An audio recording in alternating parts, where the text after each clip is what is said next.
You weren't betrayed because you were weak. You were betrayed because you looked harmless. That's the brutal truth no one told you growing up. Because the world that raised you was built by voices that taught submission as virtue. They told you that being kind wins hearts, that honesty brings trust, that showing your full self invites connection.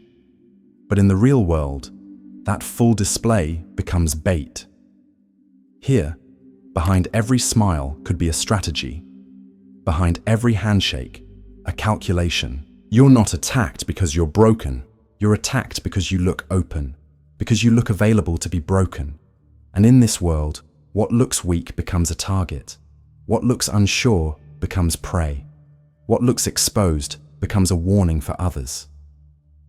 Machiavelli survived not by brute strength, but by mastering illusion. He understood that appearances command respect. The moment you bleed in front of an audience, the wolves gather. Not out of cruelty, but out of instinct. They see pain as an opportunity. They see transparency as vulnerability. And they will use what you show against you. Maybe you're bleeding now, quietly. Maybe it's not visible, but it's real, burning underneath your skin. And if they see it, they will not comfort you. They will weaponize it. Because in this reality, what you feel means little. What you signal, that's everything. Pain only gains power when it's held, not when it's broadcast. When you're fully understood, you become predictable, and everything predictable can be mapped, controlled, moved. If you want inner peace, stop explaining yourself. Become the riddle, not the answer. Become the presence that can't be read, instead of the plea that hopes to be understood. Machiavelli knew the truth about people. Love is fleeting, but fear is steady. Respect doesn't come from your sincerity. It comes from your shadow, not the part you're ashamed of, but the part you master, the part that watches in silence, calculates, strikes only when necessary. He wouldn't teach you to be good. He'd teach you to be unreadable. Calm when you're on fire, smiling when you're planning, speaking rarely, but with precision sharp, enough to change the room. This message isn't about turning dark. It's about turning protected. Not about becoming the villain, but about refusing to live as the victim. Because true spirituality isn't about exposing your light. It's about guarding your fire. The world doesn't break you because you're real. It breaks you when you forget that being real doesn't mean being open. You don't have to be cruel. You just have to be illegible.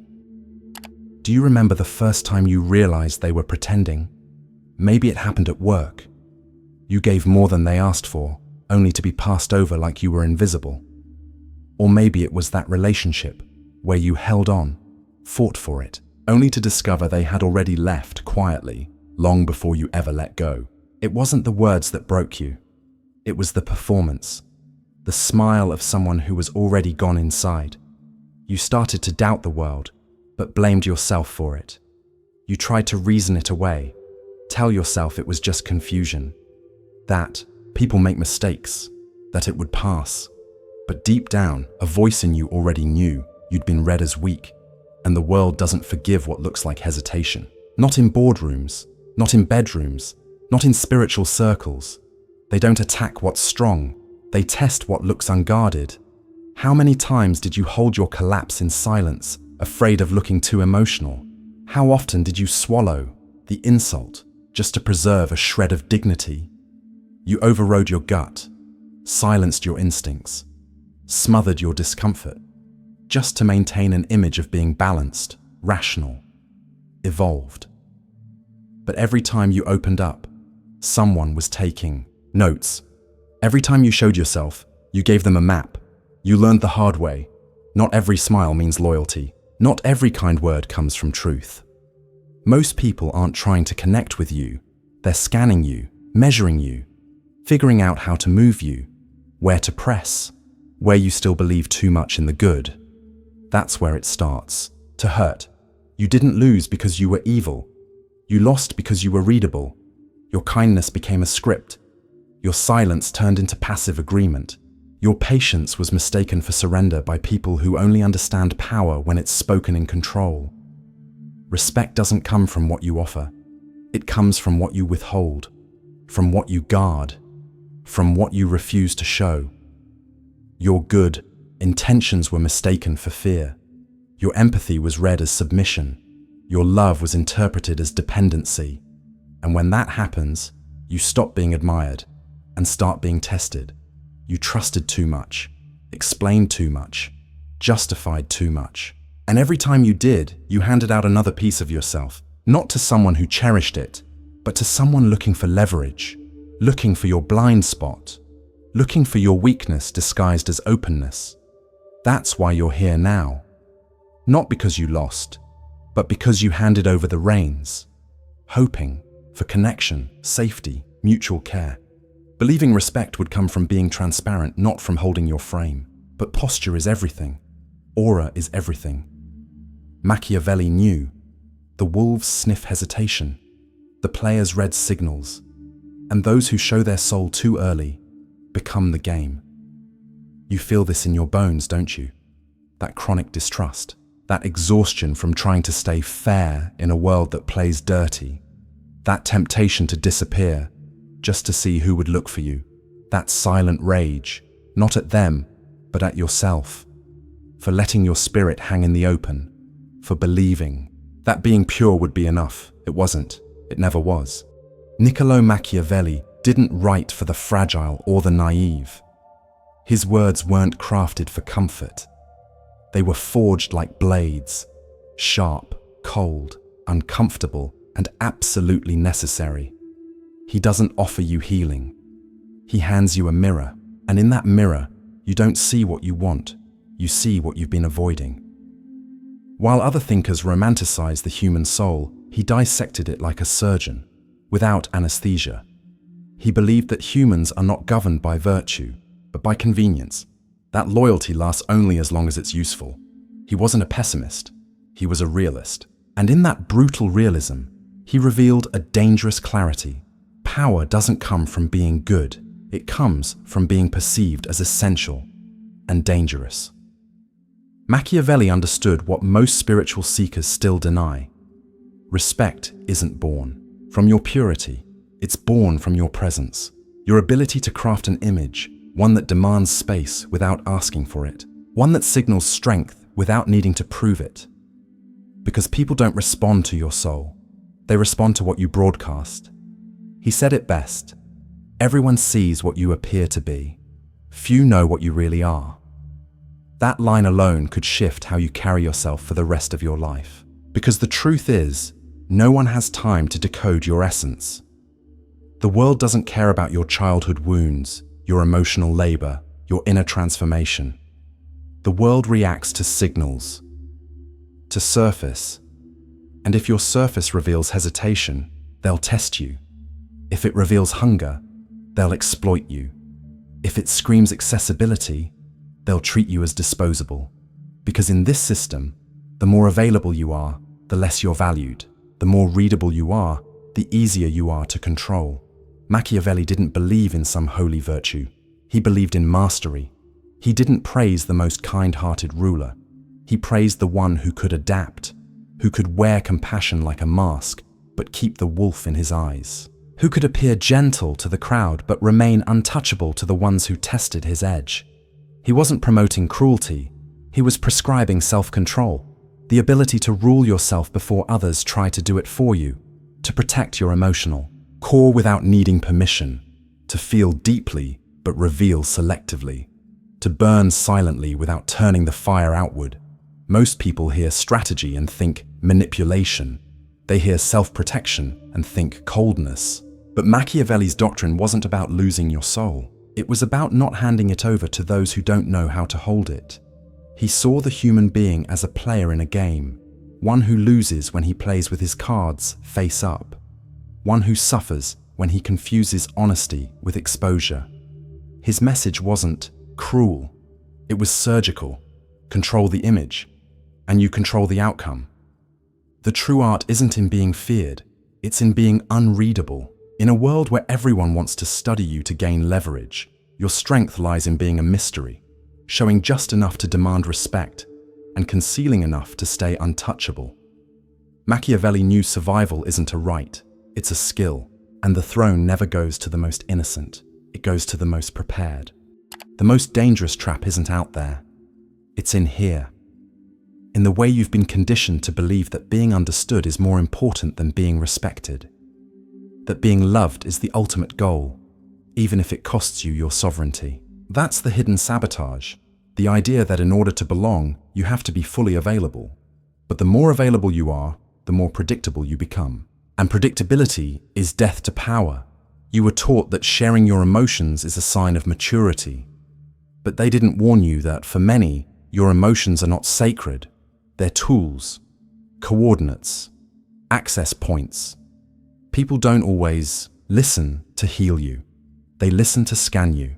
And once they understand you, they start using you. Humanity looks noble in books, but in practice, it's adaptive, opportunistic, driven by fear and appetite.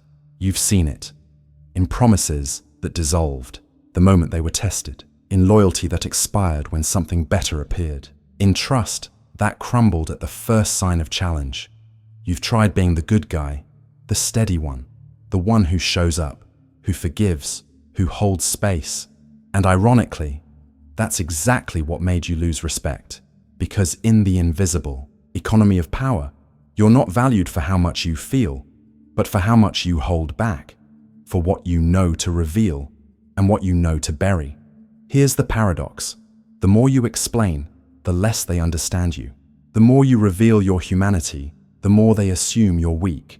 Because the world doesn't want your heart, it wants your blind spot. And if you hand it over freely, congratulations. You've become an emotional servant, not out of malice, but out of need, for closeness, for recognition, for peace. This is how the sabotage works.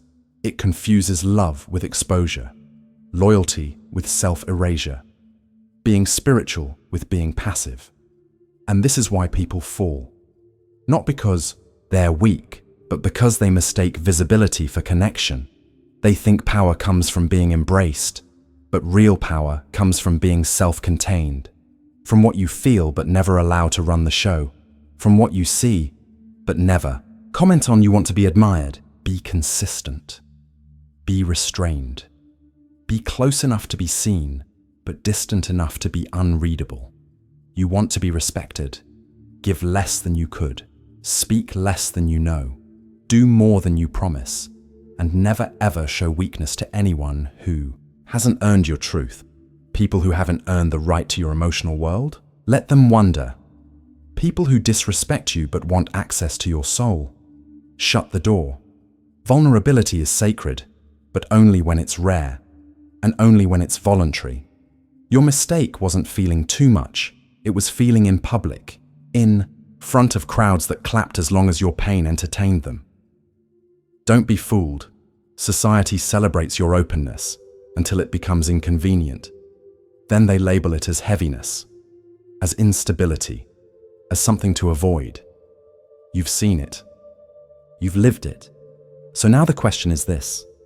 How many more times will you surrender your center to people who only want to watch you unravel? The most dangerous trap isn't out there. It's in here, in the way you've been conditioned to believe that being understood is more important than being respected, that being loved is the ultimate goal, even if it costs you your sovereignty. That's the hidden sabotage, the idea that in order to belong, you have to be fully available. But the more available you are, the more predictable you become. And predictability is death to power. You were taught that sharing your emotions is a sign of maturity, but they didn't warn you that, for many, your emotions are not sacred. They're tools, coordinates, access points. People don't always listen to heal you. They listen to scan you.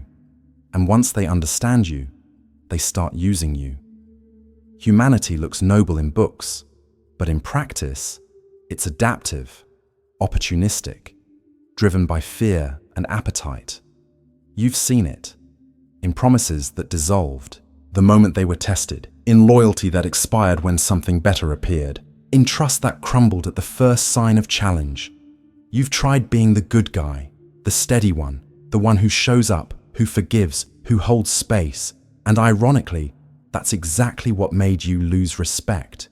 Because in the invisible economy of power, you're not valued for how much you feel, but for how much you hold back, for what you know to reveal and what you know to bury. Here's the paradox. The more you explain, the less they understand you. The more you reveal your humanity, the more they assume you're weak. Because the world doesn't want your heart, it wants your blind spot. And if you hand it over freely, congratulations. You've become an emotional servant, not out of malice, but out of need, for closeness, for recognition, for peace. This is how the sabotage works. It confuses love with exposure, loyalty with self-erasure, being spiritual with being passive.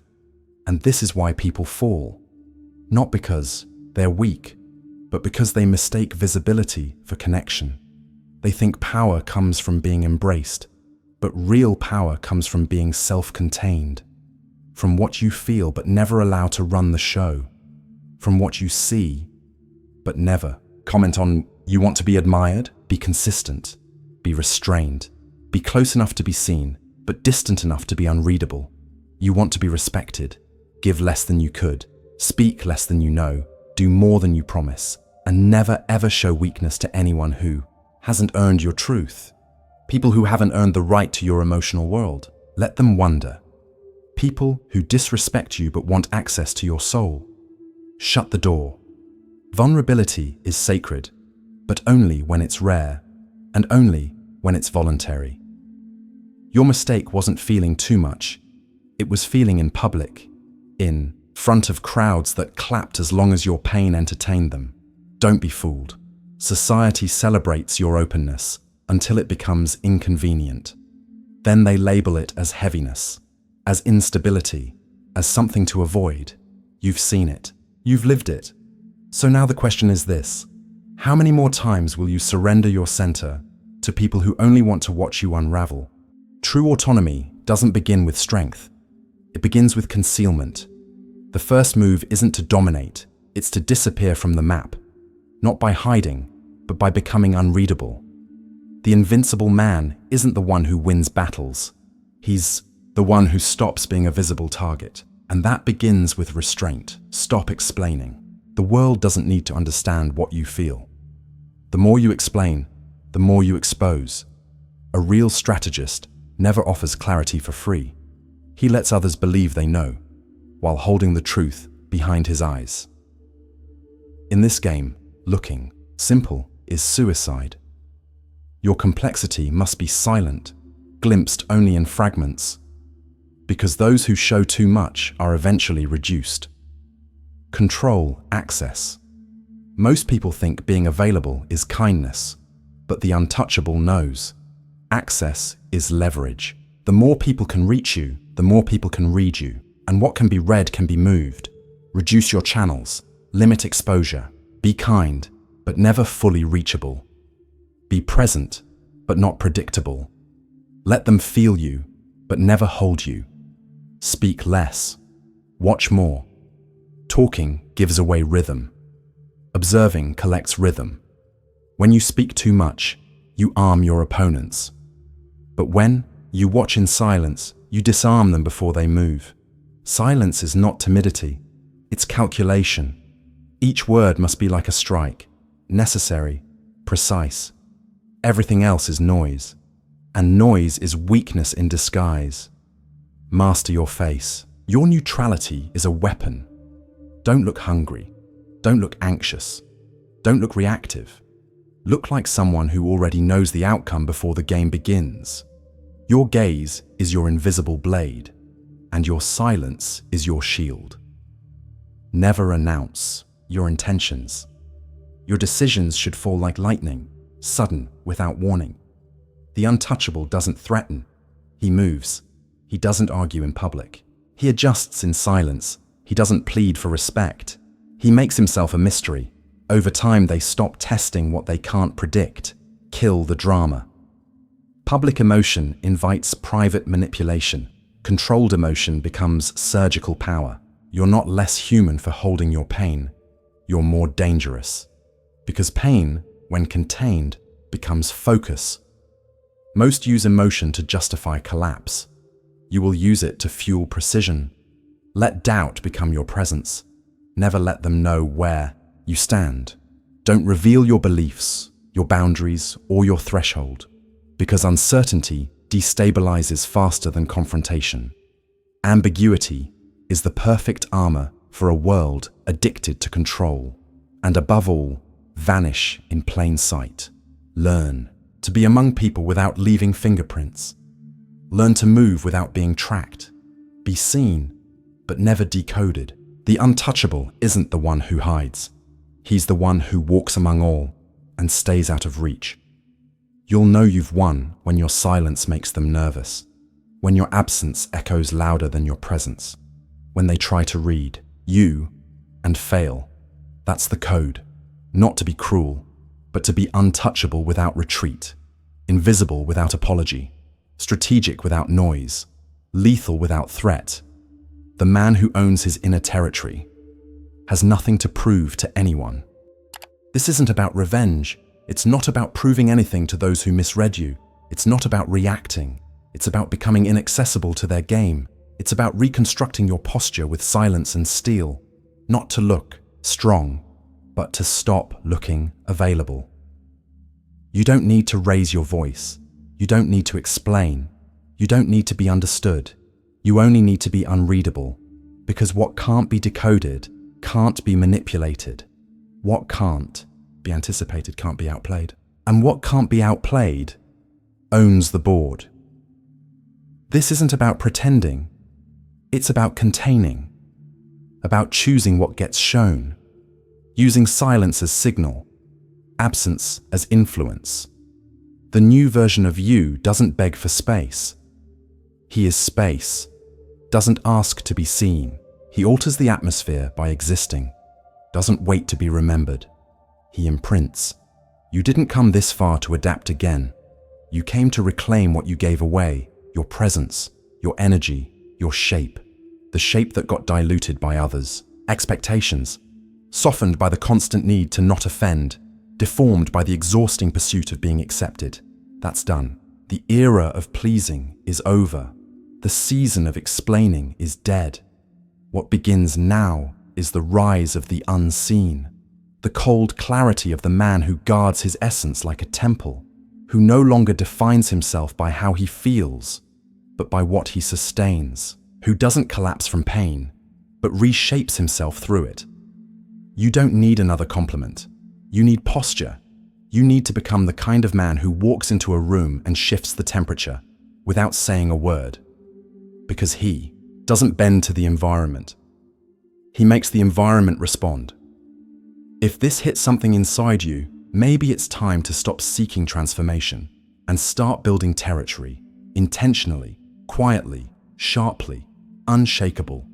The spirituality of the untouchable isn't about being loved. It's about not being read. And there is nothing more sacred than that. The untouchable isn't the one who hides. He's the one who dissolves, the one who walks through rooms and stares and projections without becoming any of them. He says little, but says everything with how he carries himself. He doesn't go quiet from fear. He goes quiet from mastery. He doesn't need a stage. He commands from the shadows. He doesn't impose, doesn't explain, doesn't plead, doesn't perform. He simply observes and recalibrates. He no longer needs to fight wars, because he already burned the battlefield where he could have been defeated. He doesn't need to destroy anyone. He learned to win without being noticed. The world still tries to define him. Cold, distant, detached. But none of them ever see what he truly is. Free. Free from the need to convince. Free from the addiction to acceptance. Free from reflection, because he has become the mirror. He's no longer the man who reacts. He is the man who decides. He no longer seeks unconditional love. He seeks command of his own presence, and that presence is a silent threat to every system that feeds off his exposure. The untouchable didn't seek revenge. He elevated, not to be seen, but to become unreachable, not to be feared, but to become unreadable. Because what no one understands, no one can dominate. You no longer need to be loved by everyone. You need to be decoded by no one. And when that day comes, when your soul becomes a house, not a showcase, when your silence weighs more than 1,000 words, when your absence brings more order than your presence ever could, you won't have become cruel. You will have become untouchable, and the whole world will feel it, without ever knowing where it came from.